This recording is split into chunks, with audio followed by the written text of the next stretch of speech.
Sorry. So we can go back to any slide on the PowerPoint. So if you live close by or adjacent to one of the areas that's been affected, or you want to explore one of the options that we can, because obviously what Dave has gone through, he's got quite a lot of technical knowledge on this area, so we might be able to go through a few questions. So if we could have questions for phase 2 only at this point in time, and is the, yeah, okay, we'll start in the middle.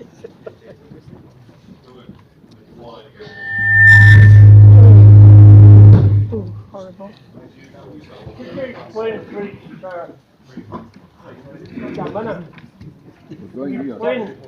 What is happening? All this ground for folks there, haven't you? I don't know. Yeah, you do. Yeah, we can't hear you. We can't hear you.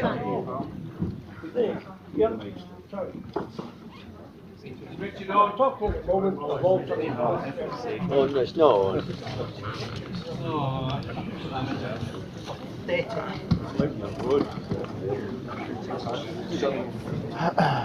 Sorry,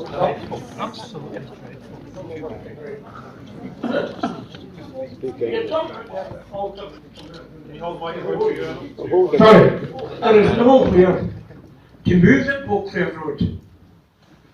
So how can you build anything? And also, when I'm on my feet, could somebody tell me where they're going to be all the traffic from the Callahome development?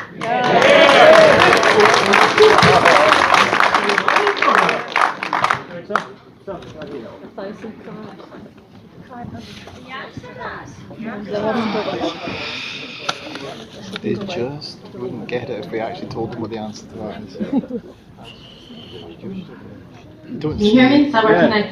Thanks for your question. This is all I'll take the Cala one first and then move into the detail.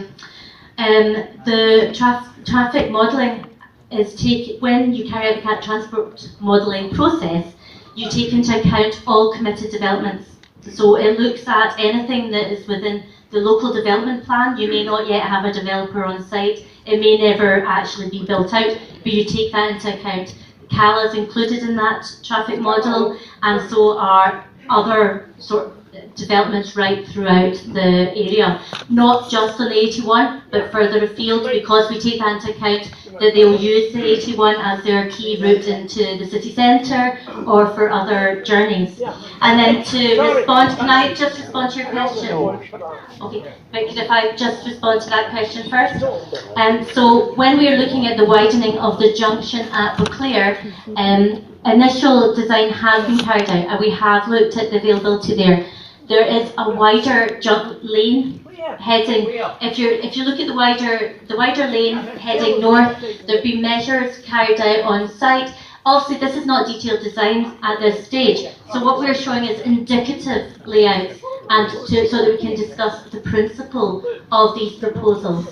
So when we're looking at that layout, we're ensuring that that does fit and that you can retain the 3 lanes. And at the moment we do have width available. But other issues will be picked up through the detailed design process. Thank you.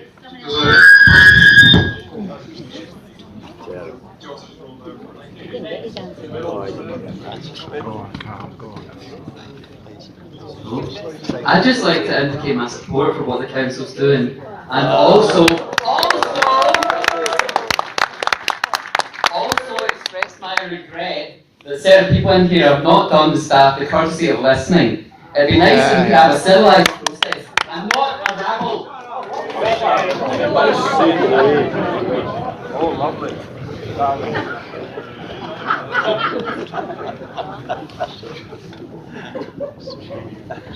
Now, can everybody hear me? Yeah. Good.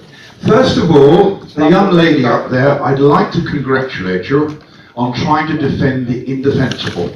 If I was trying to sell second-hand cars in the middle of the Congo jungle, I'd give you a job of £50,000 like tomorrow. Yeah.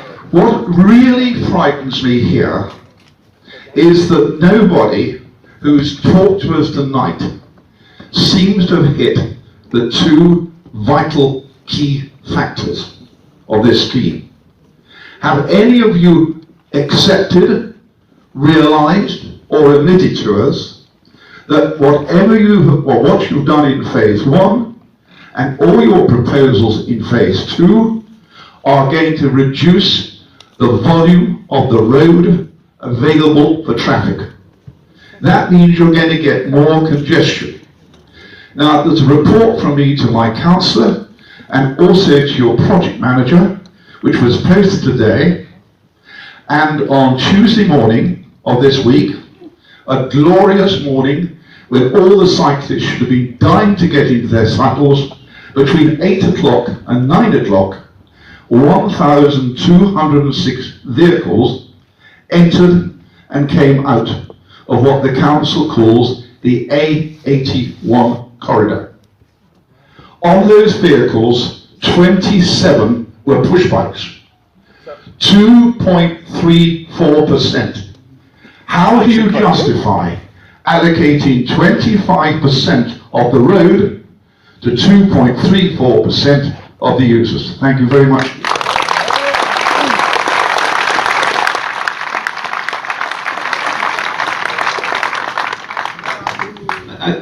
The figure that you quoted is actually the national average for the number of journeys by bicycle in most local authorities, but not in all. And in those local authorities where more people get about by bike, they have already been putting in infrastructure for a number of years to allow it to be easier and more logical and more safe. The majority of journeys here are no different than any other local authority area. They're 3 miles or less. That's the average here that people would drive for a trip. That's eminently possible to do on a bicycle, and that's why this is the right project, because that's the right thing to convert as many trips as we can out of cars. That will then reduce the number of cars on the road. And if you look at other local authorities that have taken this measure already and developed it, they're seeing a drop in the number of cars entering their towns and cities. So for example, Fife, and for example, Edinburgh City, where the amount of traffic going into Edinburgh is going down year on year, and that's leading to a more healthy environment, and it's leading to a better environment, and more people are getting about by a bike. So that's why I would say that at the moment you could say, why do this? I would say that in a few years, 3-4 years, you'll begin to bear the fruits of that, and the fruits of that will be healthier, fitter people, particularly younger people who want to get about by bike.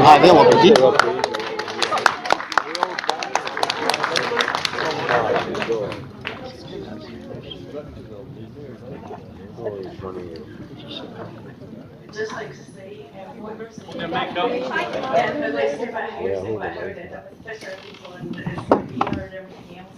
I have a 3-year-old, a 6-year-old. I work for myself. Hold the mic up at your mouth. My children to school, my child to nursery, myself to work all before 9 o'clock. So if I was to use that, I don't know how I would get them to school, nursery, and to work, and what time I'd attach that to get them up in the morning. So in terms of when you're talking about rush hour traffic, I am going to be significantly hindered trying to get myself through all this traffic in the morning. I can hardly get myself out of the Allender. I take my children to a healthy lifestyle on a Saturday morning. 15 minutes, 20 minutes to get out of the Allender, through into the lanes, because there's a constant Take the bike. Gone to traffic. I can't take a bike. I have a 3-year-old who does ballet who is shattered at the end of it. So I don't see how, if I'm giving my child a healthy lifestyle,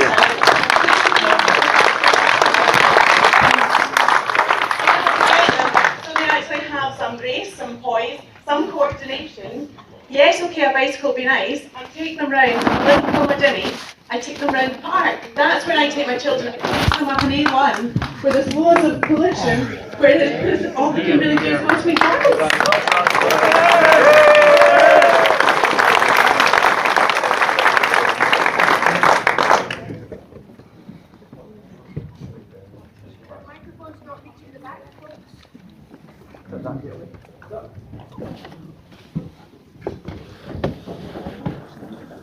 Good evening. We would all like to think that what we were hearing tonight was an honest assessment of what was to be. But the leaflet you put out saying that there's 1,000 cyclists a week going down that double track is not possible.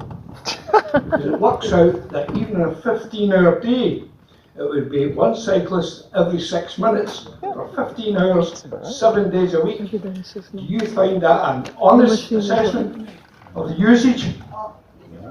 Yes. They counted it. They counted. Thank you for your question. As I said earlier through the presentation, there is 24-hour automatic counters on the route, but we also carried out 50 manual counts to ratify that information, and we found that yes, there are 1,000 trips per week on average, but in the summer and the better weather, that actually reached 2,000 trips a week.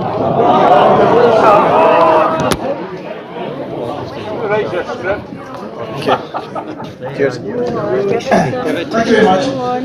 Just to actually answer the lady's point over there about having kids, I'm actually the same. I've got 3 children. I've got a 11-year-old, a 9-year-old, and a 6-year-old. I would absolutely love to see them cycling on the road, because one of the best forms of exercise is actually out cycling in the environment.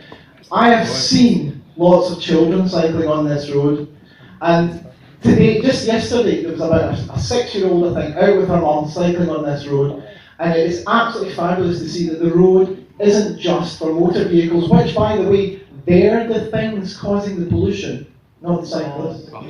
So if you want less pollution, you look for more cyclists. You look for more things. Now, I'm not suggesting, well, I think as if there's so many people against it, it's nice to have a positive voice. As, you know, we're not suggesting this is for everybody. We're not. But imagine you took 5% of the traffic that's on the road just now off that road. The difference it would make would be phenomenal. We're not asking for 100%. That doesn't even happen in Amsterdam. But it can change, and believe you me, I know the age in this room is quite high. You'd be surprised how many people in Amsterdam who are above the age of 60 actually cycle. It's Flat country.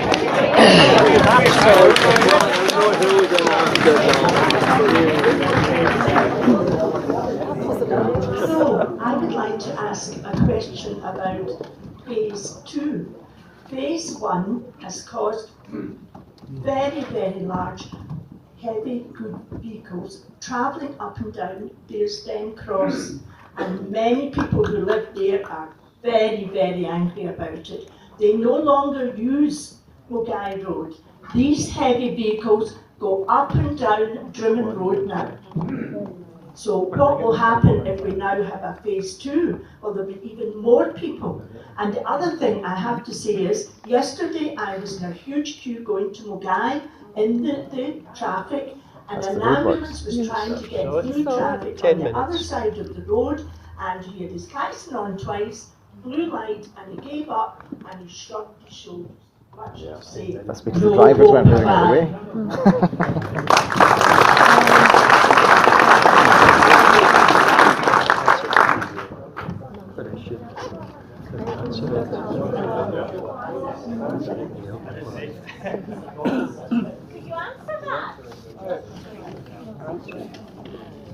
We have written to the freight companies. They're part of our statutory consultee. We rewrote to them recently. We've not been made aware that there's more vehicles, but at the moment there is construction work being carried out in Bearsden Cross, which probably accounts number of vehicles there are. We will request that a count is carried out, and we'll have a look at that, because when we do traffic counts, we do look at the type of vehicles that are using the routes, so that we can see what behaviour is happening. And if that's the case, Bearsden Cross going through there is a narrow road. Actually, the 81 is wider, so it would be interesting to speak to the freight companies to find out why they would be doing that.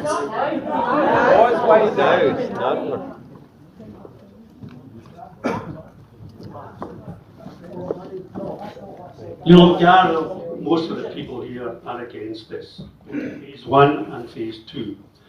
Can we have a dedicated email address that we can lodge our objections, or do we all email our individual councillors?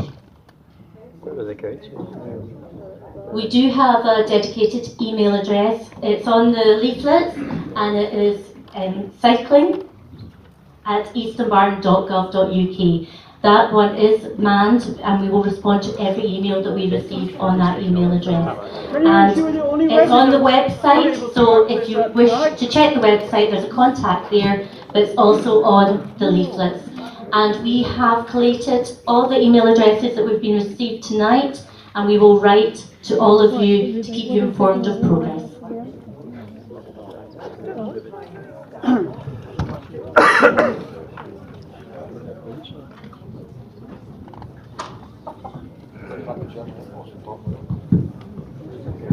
Can you hear me? You're right. I've listened to the plan for the new route, and if you had a road that was completely straight, then that cycle lane is fantastic. But the second speaker has indicated that you're going to stop all these right turns and what have you. If you actually walk along that road, the number of times that you need to turn right is I mean, that particular picture is where the post office is, where Douglas Park Golf Club is, where you park if you're taking the train. There's houses down there.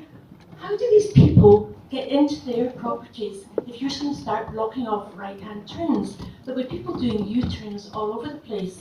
And to pick up on the point of the lady at the front made, already because there are roadworks on the Bears Way, which has made it almost impossible to get along today, people have been going round and they're using Rannoch Drive, Beauclair, around that way and coming in the Auchenhowie Road. It took me about 15 minutes to get out onto the Auchenhowie Road tonight to come to this meeting. So you're saying that there's not going to be less congestion or marginal congestion, and you've got graphs that allegedly show that. But you're not taking into account the problems on all the other roads. And I've worked in the hospital service for many years, and the hospital management stopped people parking it so that patients could come in. Very laudable, very laudable. But what they said to the staff was, you're not important anymore, you can't park here, so go away somewhere else, walk in from wherever you come from. So for every action, you have an equal and opposite reaction. So please, could you look at the bigger picture and not just this little area for cycling?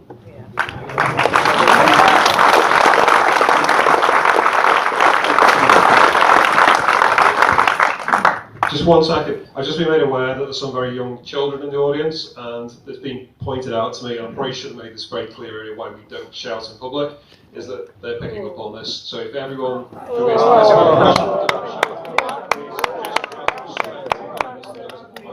thank you. If it was their own grandkids, they would be saying something different. Thank you. If I could just respond to the lady's questions. The roadworks that are currently on site are not to do with the Bears Way. There's Scottish Water utility work. And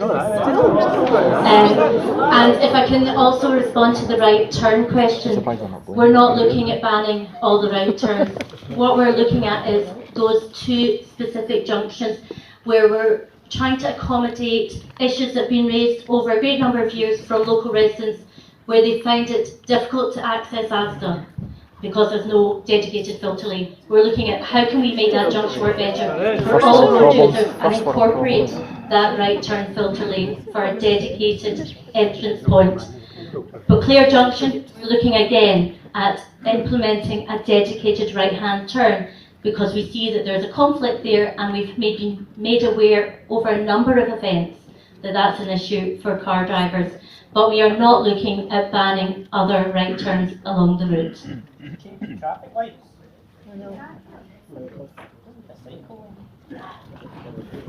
Excuse me. What would it take to prevent this going ahead? I don't know if people want to know. You lying down in front of a lorry hole. Right. Can I make comment at the early stages of East Bart's consultation? Many other suggested routes were given. Some were along the Auchenhowie, some were up the Craigdhu Wedge, and many others. But one of the very important suggestions that were made, and it was actually made by a cyclist, was to incorporate a route within this new Cala development and also the Waitrose development. As these opportunities were not acted upon, many regard Eastern Bartonshire's efforts are not really in the interest of the council taxpayer. They also negotiated away a park and ride spaces within the Cala development. There were many more spaces allocated within that development to provide park and ride, and that would meet some of the needs of trying to get cars off the road. That we can appreciate that is what you're trying to do. But you have missed opportunities to do that. So you also said that you were considering another option, which is not up there, which is to do nothing at all. And I think that that might be the option. Earlier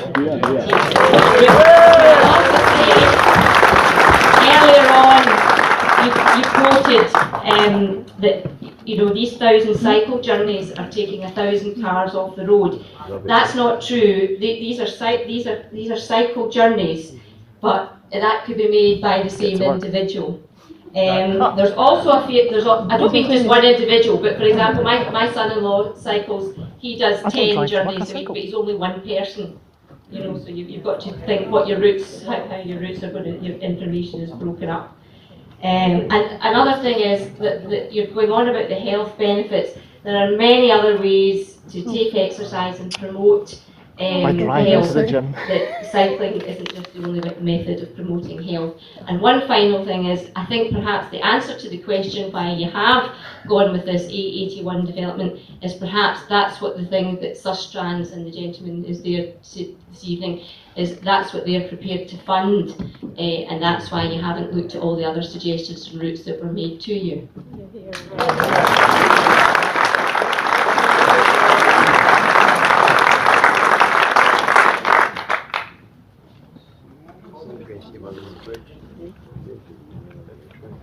Thanks for your question. I'll take the bit I can answer, and I'll pass to Gail. No, we will. Sustrans runs a scheme called Community Links, which is a package of funding that we manage on behalf of Transport Scotland, for which local authorities can bid into to deliver a specific scheme. We take all schemes that are submitted to us by local authorities or other stakeholders. East Dunbartonshire submitted over the years a number of schemes which were funded, and they also submitted the Bears Way, and that was funded too. So no, we don't influence the decision to submit a scheme. That's down to the stakeholder to submit the scheme, and then we look at it and we judge it. So no, sorry, on that one we don't influence the local authority. And I would just like to respond to the why it's on the 81 and why it's not off the route. The reason why it's on the 81 is that's a direct route. So it allows people to get from A to B in the most direct way, be that by private car, be it by cycling, be it by bus, be it by walking. So to address that question, the reason why it's not on through a field or further away is because that then makes people travel further for where they want to go, which means that they are less likely to change their travel behaviour, and if they're less likely to change their travel behaviour, you would not get people out of their private cars to think about getting to their destination in a different way.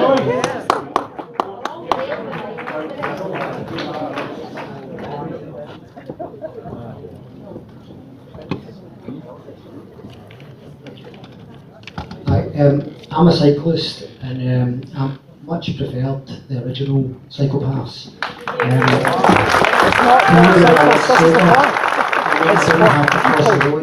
Which I find very dangerous. But even at that, I only cycle from between March or April through to October, and then I stop for the bad weather. So what's going to happen when most people, because most people do that, it's only the really hardcore cyclists that will do it over Christmas. What happens then to the load on the road?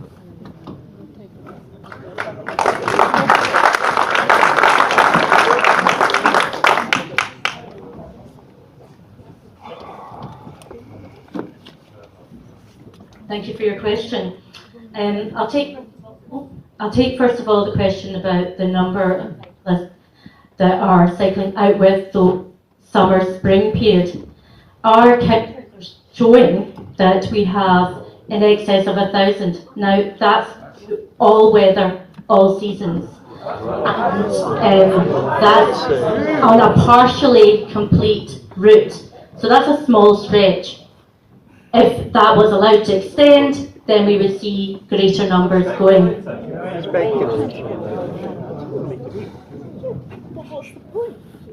Would you like me to respond to your other question? Into cycle lanes? The purpose of it being a segregated, protected space is for people that are less confident. So the cycling guidance is that this lane should facilitate someone that is 12 or over, that's less confident, or a family that would feel confident to cycle. So it's to change travel behaviour. Confident cyclists will cycle on any route, any road, and they are confident to do so. This is to change and facilitate that change in travel behaviour.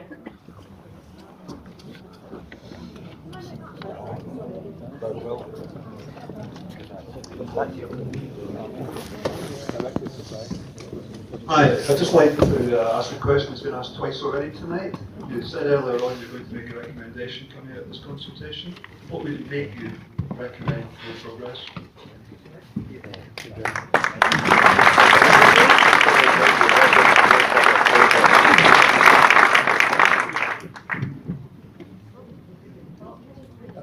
Thank you for your question.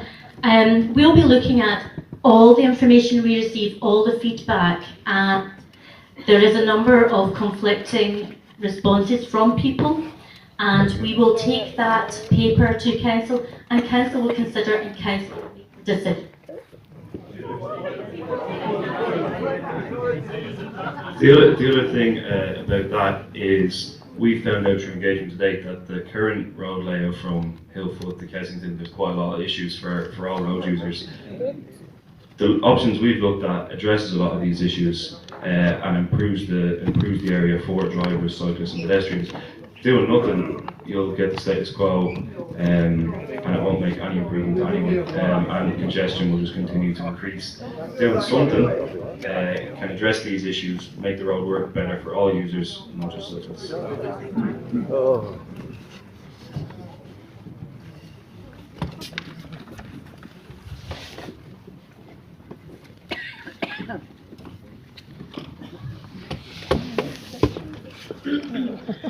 I'm a cyclist, which doesn't seem to be very popular here tonight.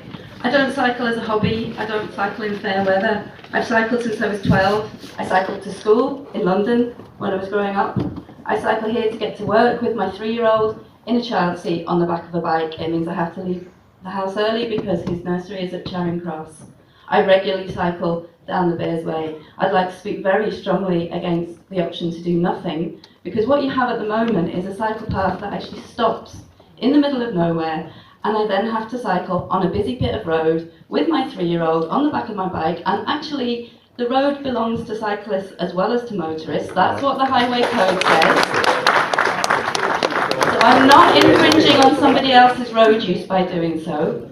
Motorists, and I have cycled on the simply painted on the road cycleways, motorists frequently use those, sometimes to undertake, which is against the highway code. They frequently park over those, and I have to go round them. So doing nothing leaves you with a cycle path that partially allows people to cycle safely with children on their bikes or not, and then leaves them to go onto a roadway where the car drivers, for the most part, seem to believe that the cyclists are a nuisance who shouldn't be there. Everybody's worried about losing a certain amount of meterage off the road, but that road meterage is shared with cyclists in the current situation. You have to slow down for them. You are supposed to give them a reasonable amount of room when you overtake. You're not supposed to squeeze past them so that if my child reaches out, he can actually touch the side of the bus that's just driven past us. So I would speak extremely strongly against doing nothing. And I think some consideration has to be given to the fact that there's a very vocal group here who are against the cycleway, but there are also many people here who are in favour. Thank you.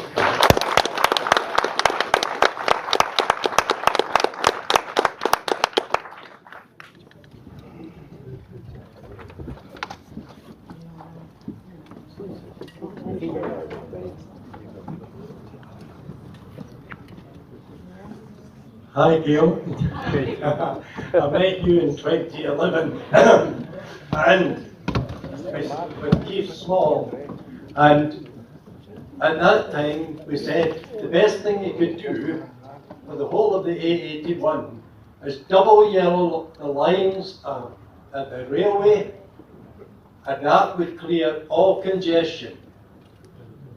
But what you've done now is you've created more congestion. You've congested the road at Hillfoot because of the the lights, pedestrian lights there, and buses coming away from the bus stop can't get out onto the main road if there's a lorry coming the other way. I've also proved that there is a danger on the road. Now, Thomas Glenn says there's no danger, it's not a dangerous road. It is a dangerous road.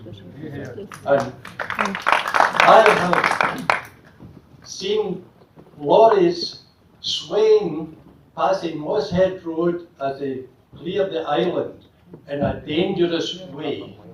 I've seen buses going down the side nearer the pavement because there's no cycle path between Moss Head Road and Bunbrae. And I've seen a lady walking with her child with a scooter, a very young child, in front of the child. And the child was there at the back of her where she wasn't watching it. And I was frightened passing by because of that. There's other different things that are in my letter that I transferred to all the councillors, and I haven't had any feedback. Councillor, one other thing, Councillor Cumming and I stood at the bottom of Moss Head Road one Saturday, and the road was gridlocked from the roundabout to Kilmerdinny Avenue. And I worked it out, there was 105 cars that were doing nothing. So she go out there and cycle over there.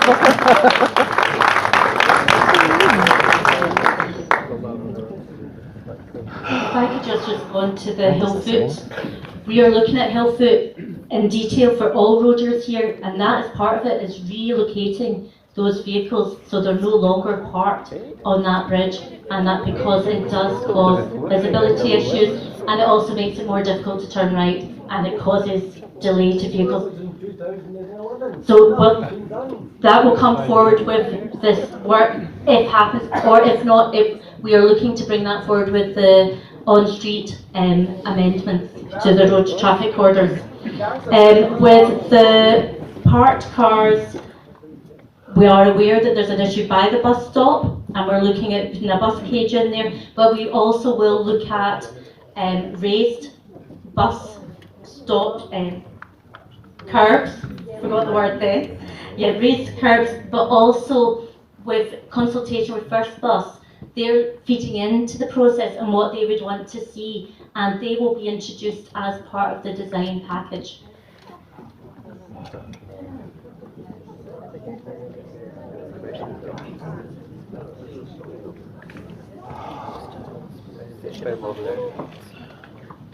Would it be at all possible to hold a referendum in the district to find out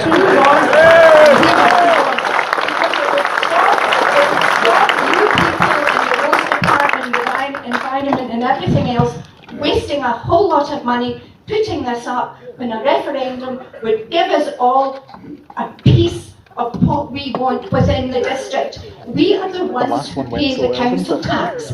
There are some roads within and pavements, I have to say, within this district that are shocking. They're like off-road tracks rather than a decent road.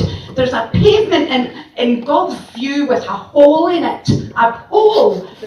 It's been reported on the 7th of June and it's still waiting for repair. No, I'm not finished. You have gone ahead with all of this without proper consultation of the people who matter. And that's the residents of this area. You've just totally ignored what people really want, and they certainly don't want all this nonsense. And money should be spent on better things. Where are you from? Bearstown and Mulgally?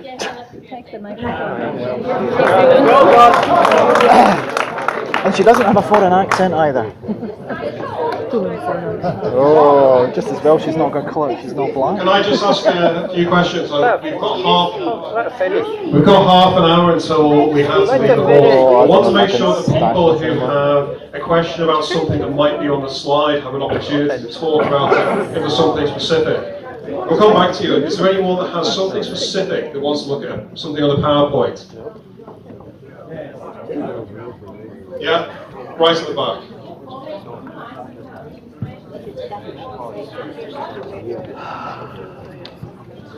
Keep your hand up.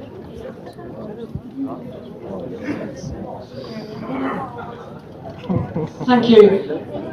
I don't think there was actually a slide, but I didn't understand what option 7 was. We had slides for the other 6 options and not 7.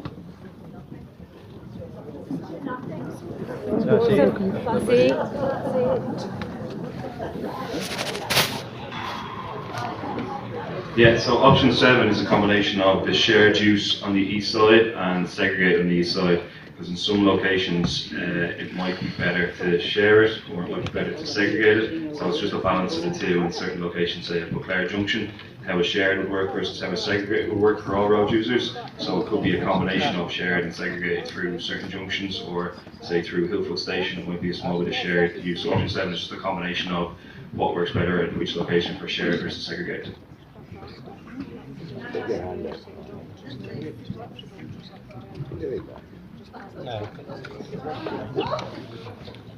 I think this should not be about cars versus cyclists. I have no objection to cyclists, and I'm sure the majority here don't either. But I don't know if that's true, actually. This road is not suitable for this cycle lane. You have not given a proper answer as to why it couldn't have gone along the railway line, through the Calabit, etc. That was not an answer. All you said was you would needed to have the direct route. That is a direct route. It goes from Mulgai, Hillfoot, the train. Go along the side of the railway line. Get what land you can along there, and you can cycle as you like. And there's no way I would be taking a 3-year-old on the back of my bike on any road. Oh no, that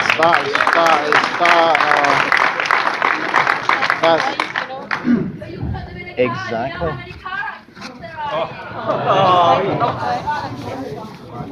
Roads are for people, not just people in cars.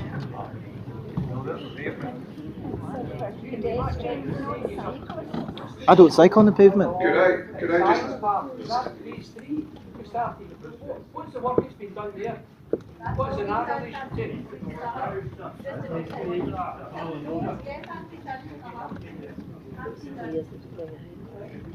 I think part of the main problem is that the geometry of the road that we're left with is really poor. There seems to be no budget being allocated to sort out the road surface that we're left with. The camber of the road at all the various junctions causes problems and tends towards causing accidents. Is there any money being allocated? Has any money been allocated to resurfacing the road and creating the proper cambers that we would have for what we've got left as a carriageway? Because no money seems to have been allocated to taking any land anywhere to stop us squeezing a quarter turbine pod, which really seems to be the major problem. Most people would like to have the cycleway, but they just don't want the road ruined.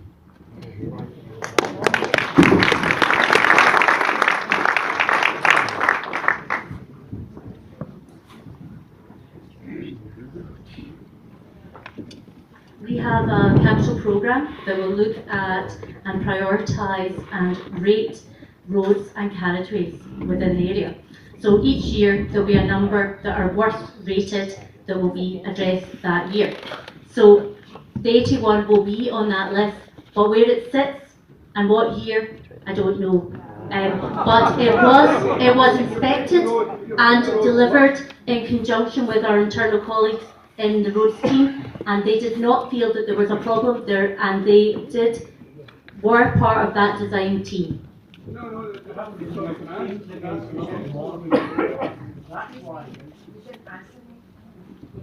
accept what you said about it not being a direct route. It is a direct route going along the railway line. I note your comments. It's not a direct route, it's a completely out of the way route. Totally out of the way. It would also be poorly lit. Say this isn't a war between cyclists and pedestrians and car users, and it shouldn't be. right? But My point is, you started work along at Carniscon, and it seems to go behind the houses there and come out at Clooney Park. What phase is that? that's not part of Bearsway. It's a completely Is that separate. part of phase two? It's completely separate. And also, when it stops there at Clooney Park, what's the plans? Because somebody said, you know, the road, phase one, and then it stops. So what happens after phase two? Phase three. Finally, more cyclists. They don't get it without change of transport. Change of Yeah, so the Clooney Park work, so there was a path upgrade in the park. So that was in the planning from 2010, 2011, but there was never funding available. So that funding became available, so we upgraded that path in Clooney Park. As part of that, we looked at the route to connect into the Cars Cube, because that seems to be a popular route for people to use to get into town, because then you're on the Kelvin Way and you're basically in a park all the way into Glasgow. Before the work was done, before the path upgrade, you'd basically either cycle on Mary Hill Road and then try and access the Cars Cube, but it was never properly accessible. So that isn't part of the Bears Way, but it was just an upgrade of the path to connect into the Cars Cube. Saying that, phase two will go to Kensington, or phase two would go to Kensington. People have an opportunity at that point to either use McFarlane Road if they wanted to, and Kilman Road, or they could just stay on the road. But as far as any work on as related to the Bears Way, phase two stops at Kensington. Potentially in the future, you'd look to do a segregated route all the way down Mulgoy around Mary Hill to connect into the Cars Cube itself, and then potentially in years to come work with Glasgow to get a segregated route all the way along Mary Hill Road into the centre. But that would obviously be working with colleagues in Glasgow to do that. That's terrible. How dare we do that? You know, how dare Connect we sticking with everybody's there? Oh. Full route all the way into Glasgow. What could be worse? They call it the phase one. What could be worse? I remember resting in Mulgoy Road, just outside the shop that we have up the slide there. For a number of years, just north of Lochfair Junction, the road has been particularly hazardous. I would like to know what you have planned, But now it's what sort of consultation you're having with the residents and the business owners around that junction about the proposed cycle path. Because looking at that graphic photograph, there's at least 10 cars parked to the right hand side of it, and it looks like on that photograph there's only enough space for a car coming north, not enough for the residents or any shoppers to park outside the car, outside the shops. And also for the train station, for a number of years, increasing cars being parked on the bridge has been discussed before. Where will be the divide? Where will be the exclusion zone for people trying to use the train station?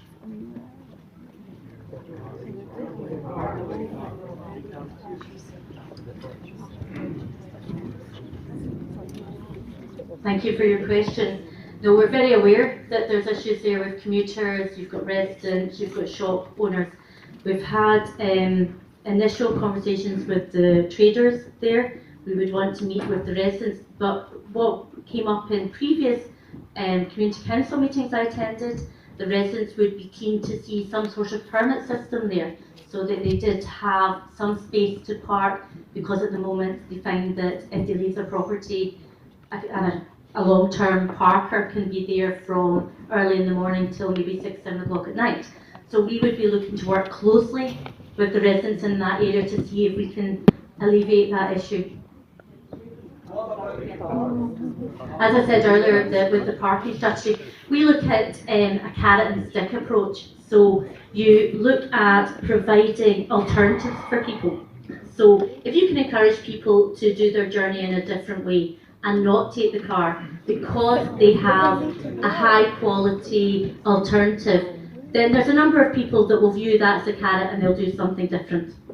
But the stick is the fact that there's less parking, so that there'll be less vehicles that are able to do a 5-minute journey to the train station that could possibly walk, or they could cycle and leave their bike there. So we're not saying that every journey that you take has to be by bike or has to be by walking, but as an alternative for some of your journeys and for some people, depending on what that journey is for. Is it a 5-minute journey? Is it part of your commute?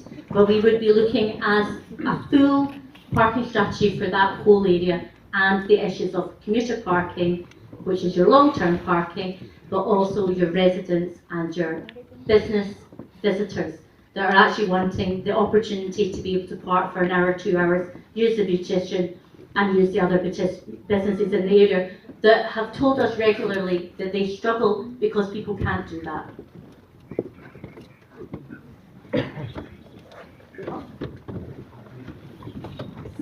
Thank you. Just a couple of quick things. You're talking about no right turn coming down Beauclair Hill into Mulgar Road. How do the residents behind the station get into their property? Now, if you say they've got to go down, go through into Roman Road and then turn right into Roman Drive, that's a very dangerous manoeuvre. They then have to turn right on Mulgai Road to get back in. Surely it would be a lot simpler if you went on a 4-way lighting system at the lights, so that every section gets its free chance to cross over that road without having any oncoming traffic. It allows them all to turn right, or go straight ahead, or go left as they require. My other point is I am all for cycle lanes, but what you are doing at the moment is dangerous.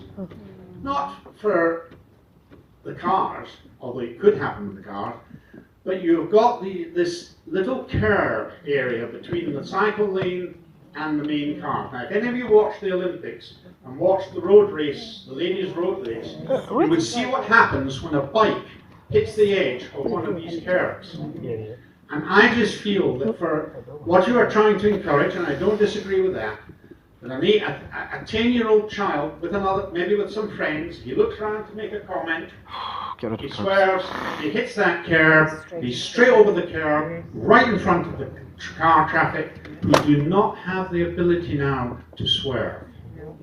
They are locked on the lane they are in. And I think at some point you are going to have a fatal accident unless you put a barrier down that lane, separating the bikes from the cars completely. Thank you. What's the pedestrians going to do then? How do pedestrians get to anywhere? More exercise. I'll start with the gyratory question. Looking at this in detail, there's obviously a lot of design still to be carried out, and that would only commence if we got approval to proceed. But the gyratory actually came from residents' meetings that I attended. Over the last few years, there's been a number of accidents where vehicles have come down Beauclair and lost control. They've been wanting to turn right and they've lost control and they've gone into the garden right opposite. Also, what happens is that it causes rat running through the Kensington properties, because if 2, 3 vehicles are waiting to turn right, they can't get through the lights, it means that a queue builds up and people will then make the decision to go down Rannoch Drive and cut through the residential streets there rather than continuing the journey down Beauclair. So this has come forward as an issue from a number of sources over a number of years. But obviously this would have a further consultation should it proceed. To discuss the segregation, the curved area, we have worked closely with Cycling Scotland, so it comes from the very most recent guidance. But as with all things, we would continue to look at health and safety, and it has been through 3 road safety audits, and that has never been raised as an issue. And also, it gives an area of protection for that 10-year-old boy from vehicles, rather than being on a 1 metre wide painted cycle lane with vehicles travelling at speed beside him.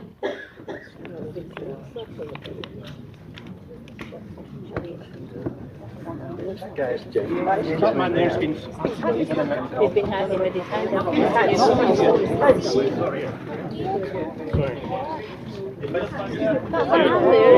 Thank you. At last. Thank you. Ladies and gentlemen, I represent visibly impaired people in East Dunbartonshire. I also appear to be the only person who has anything to say at all about the elderly, the disabled, children. That doesn't seem to come forward at all. The gentleman did speak about safety, and it's safety and exclusion that are the main points I would like to make. There are many people in Kirkintilloch, for instance, and the shared space who are being excluded from the town centre completely. Not just visibly impaired people, but other disabled people. I think nobody else has mentioned tonight disabled people and elderly people, of which East Dunbartonshire has the highest percentage in Scotland. Please address the elderly and the disabled.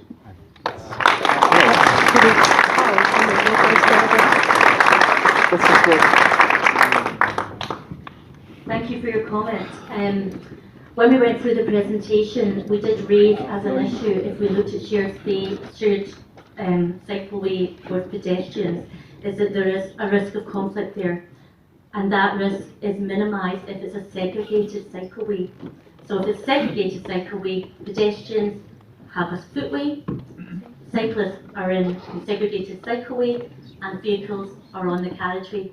So there's that opportunity to segregate all the different road users, including pedestrians, of whoever and whatever that person is, whether it's a mother or a father with a pushchair, whether it is someone in a wheelchair, whether it is someone that's physically impaired. You would have a safe space to walk that did not have any conflict with cyclists or vehicles. So then, where would? This is one. This is one. He didn't want to, but it was you.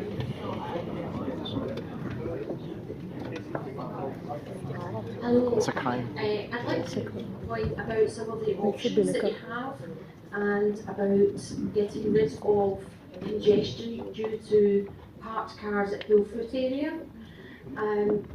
I feel maybe you've missed a trick here in that on the Cala plan it shows that there's a rail halt with a lot of spaces. Would that not be where you could put the traffic from Hillfoot to encourage people not just to use the cycle lane, but also to use other ways of getting rid of the cars, such as the train? Because if you put double yellow lines and don't do the rail halt, then the cars are going to go across local residents' driveways and roadways and such like, and it will just push the problem somewhere else.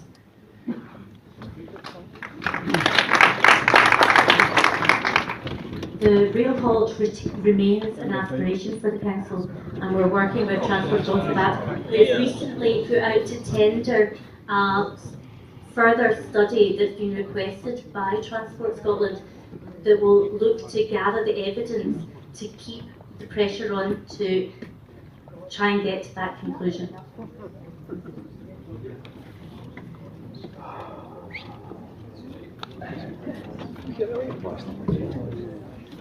You need to be saying something. Hmm?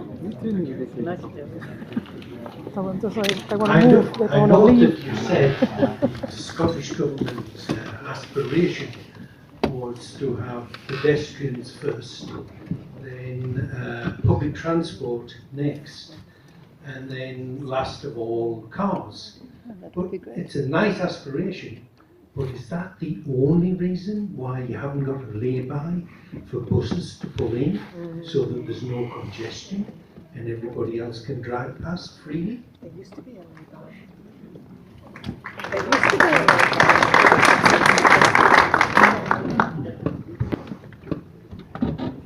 We did consult with First Bus through the works because part of what they're trying to get a fast start to end so they can get people that want to get into city centre, they're commuting, they need to keep to a timetable, and they want bus stops to be on the carriageway because it's difficult for them to then rejoin the live carriageway with private cars if they're within a lay-by. So to allow that journey to move as it should, that is an aspiration of theirs that actually working with our external colleagues in Strathclyde Passenger Transport as well, is very much to bring the bus into the running carriageway.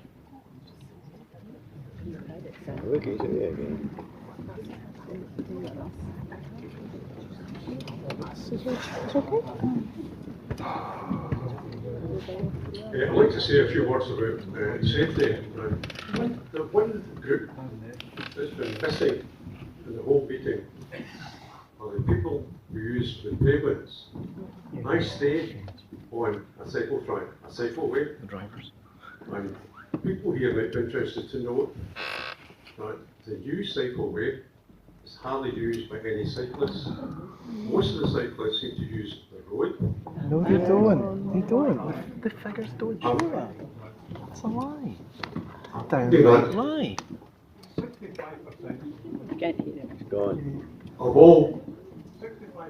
Of all cyclists, cycle in the pavement. Let's just make up a figure. It's hilarious. It really is hilarious. So I don't have a say? No, I know. No, I cycle through here all the time. It's only for residents. Okay. It's not There for... is these counters, they do. Okay? They are mechanical, they are automated. They're not making it up. They count how many bikes there are per week. Okay, it's not, I live in Mulgai, and I cycle, and I drive, and I do everything like everybody else. And I don't understand why they... Unfortunately, I know she has a foreign accent, but please don't hold that against her. Thank you. Because that's the sort of xenophobia this is heading towards. I'm pointing out the ridiculousness of the comments you're making. It's absolutely crazy. In a positive way. There's a lovely picture up there. The pictures up there. But we've got something which is unusual in Mulgai and Bearsden. We've got a 4-lane carriageway. 4 lanes. To be constructive, I think we should pack in what we're doing at present and have it as a freeway with the cyclists can share with the motorists. There's plenty of room. 2 lanes up, 2 lanes up, 2 lanes down. No parking for a year. No parking whatsoever for a year. And see how that works, because the present system isn't working at all.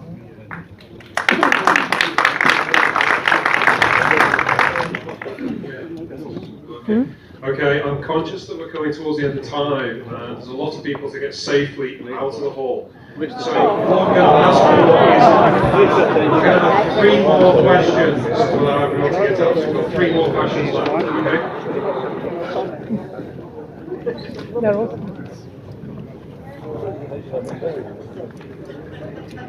Thank you. Hello, I would just like, how long has this been in the making? You know, and the planning of this, how many years has it been on the go?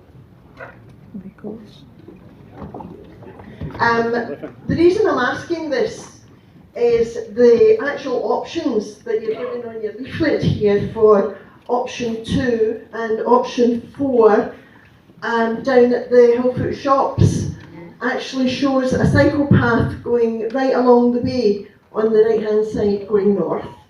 But it means that it's taking away all the parking bays that have actually been put in there within the past 2 years. And if that's the case, how much of ratepayers' money has been wasted in doing that? I missed that, what you said. You were saying there are those new parking bays near Hillfoot, which have been done recently. So when did they make the plans? Sorry, I think it's getting tired as well. To respond to the first question about how long this has been looked at, we started consultation, as said, in 2011, and at that point we were looking at walking, cycling. At that point we put in we narrowed junctions, we looked at treatment at junctions, we looked at bus improvements. There was a number of measures taken at that time, and from that point over a 3-4 year period. With the build-outs that were put opposite the shops, at that point there was a number of residents in those properties that were struggling to exit their properties. They were finding that vehicles were blocking their driveways. I had a woman regularly phone whose husband was very ill and she couldn't get him to the hospital. So regularly she was having to phone a taxi and panicking about getting to her appointment in time. So at that point, we didn't do high quality surfacing on that side because we didn't know what would be the future aspiration for that route. And at that point, FBT were actually very keen to see perhaps a bus lane along that route. So there's been a lot of consultation through the years. There's been a lot of engagement that is here to shape what moves forward. I'm not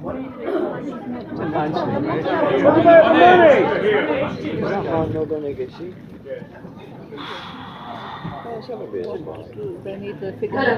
I'd just like to make a point rather than a question. I cycled here this evening from Kensington and it took me about 12 minutes, which is longer than apparently it would have taken to get out of one of the junctions.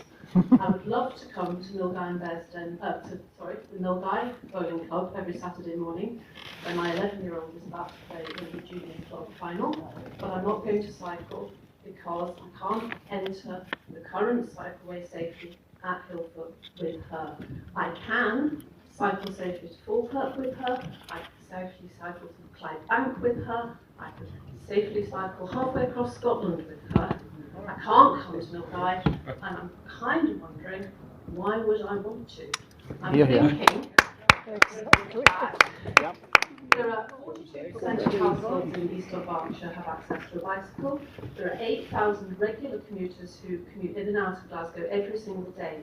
Every one of them could be a customer for business in Milngavie. It's a great shame not to welcome them and to embrace this opportunity. Thank you very much. Here, here. Well said.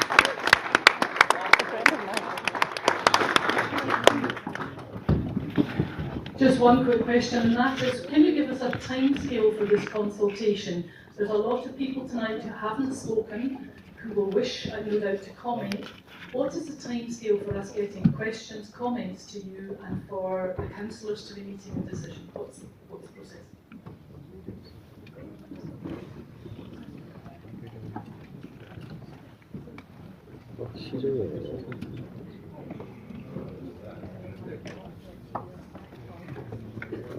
Thank you for your question.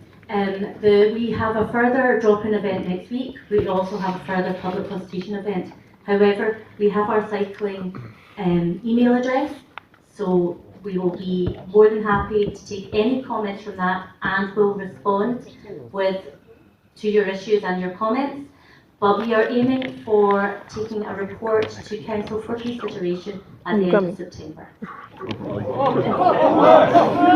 I'm not too sure we need to add anything more to that. I've been impressed by the last hour and 15 minutes of questions and also the patience of everyone, because it's been getting quite hot in here as well. Can I thank everyone for the time and the patience and for giving 2 hours to contribute maybe positively to this. And I think we've got a lot of information to take away from this. There's a further opportunity in exactly the same format next week, which is advertised on the posters. Can I just ask everyone just to take the time leaving the hall, and also just a final thanks for coming along tonight. And